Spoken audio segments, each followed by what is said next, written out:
সুপ্রিয় দর্শক, আসসালামু আলাইকুম। এটি হচ্ছে গাভীর গরুর একটি অর্থাৎ টিউমার মতো হয়ে যায়।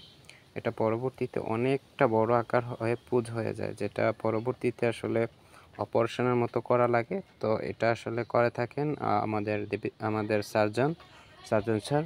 তো উনি এসে আসলে এটা কেটে পরবর্তীতে আসলে ওয়াশ করে দেওয়ার কিংবা অ্যান্টিবায়োটিক দেওয়ার কথা বলে। তো উনি আসলে এসেই কিন্তু আসলে সম্পূর্ণটা করে। পরবর্তীতে আমি কিন্তু আসলে এটাকে ওয়াশ করতে হয়। পরপর অনেক দিন দিয়ে ওয়াশ করেছি। তো আরও কিন্তু ওয়াশ করতে হবে। তো পরবর্তীতে কিন্তু আসলে গাভীটা একটা মৃত্যুসজ্জায় অর্থাৎ মুমূর্ষু অবস্থায় চলে যায়। এতটুকু খারাপ অবস্থা, খাবার দাবার ছেড়ে দেয়। এটা এতই খারাপ হয়েছিল যে এত পরিমাণে পুঁজ, প্রত্যেক দিন কিন্তু আমি অনেকটি করে পুঁজ বের করতে হয়েছে। তো যাদের আসলে গাভীর কিংবা যাদের বাছুরের এরকম হয়েছে তারাই বলতে পারবেন এটা আসলে কতটা কষ্টসাধ্য বাছুর কিংবা গরুর জন্য হয় রোগটা। তো এটা অনেক দিন ধরে আমি কিন্তু আসলে পুঁজ ফালাচ্ছি। তো দেখেন আসলে কতখানি আসলে হয়, এটা অনেকটাই আসলে হয়ে যায় পুঁজ এরকম। তো এটা খুব মারাত্মক অবস্থা। তো যাদের গরু এরকম হয় তারা অবশ্যই কিন্তু তৎক্ষণিক ডাক্তারের শরণাপন্ন হবেন, আর পাশাপাশি হচ্ছে প্রয়োজনীয় ব্যবস্থা নেবেন। না হয় কিন্তু এটা বড় ধরনের সমস্যা হতে পারে। আর এই রোগ কিন্তু আসলে সহসা হয় না, আর যে গরুতে হয় এটা কিন্তু খুব মারাত্মক রূপ ধারণ করে। তো এটা কিন্তু আসলে গরুটার অবস্থা নাজেহাল হয়ে যায়।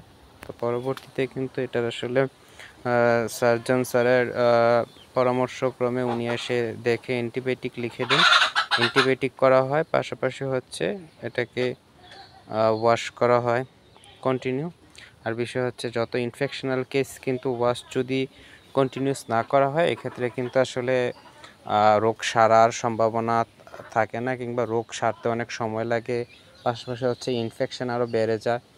তো যারা আসলে যাদের গরুতে আসলে এরকম ইনফেকশন, এই ধরনের ইনফেকশন, পাশাপাশি হচ্ছে যে কোনো ইনফেকশনই হয়, যদি সঠিক সময় ওয়াশ না করেন তাহলে কিন্তু আসলে বড় ধরনের সমস্যা কিংবা আসলে রোগ সারতে অনেক সময় লাগবে।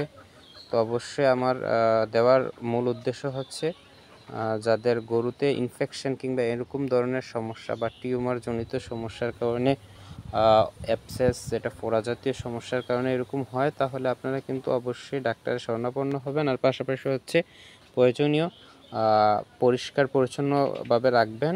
আর আমি কিন্তু সবসময় অ্যান্টিসেপ্টিক দিয়ে আসলে এটাকে ওয়াশ করে থাকি। তো আজকেও কিন্তু পূর্ববর্তী সময়ের নয়, অ্যান্টিসেপ্টিক দিয়ে ওয়াশ করা হয়েছিল। তো ওয়াশ করতেছিলাম।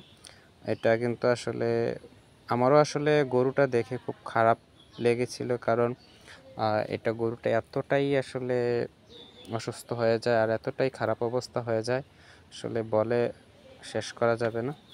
তো আশা করি ইনশাল্লাহ খুব শীঘ্রই সেরে যাবে, যেহেতু চিকিৎসা চলতে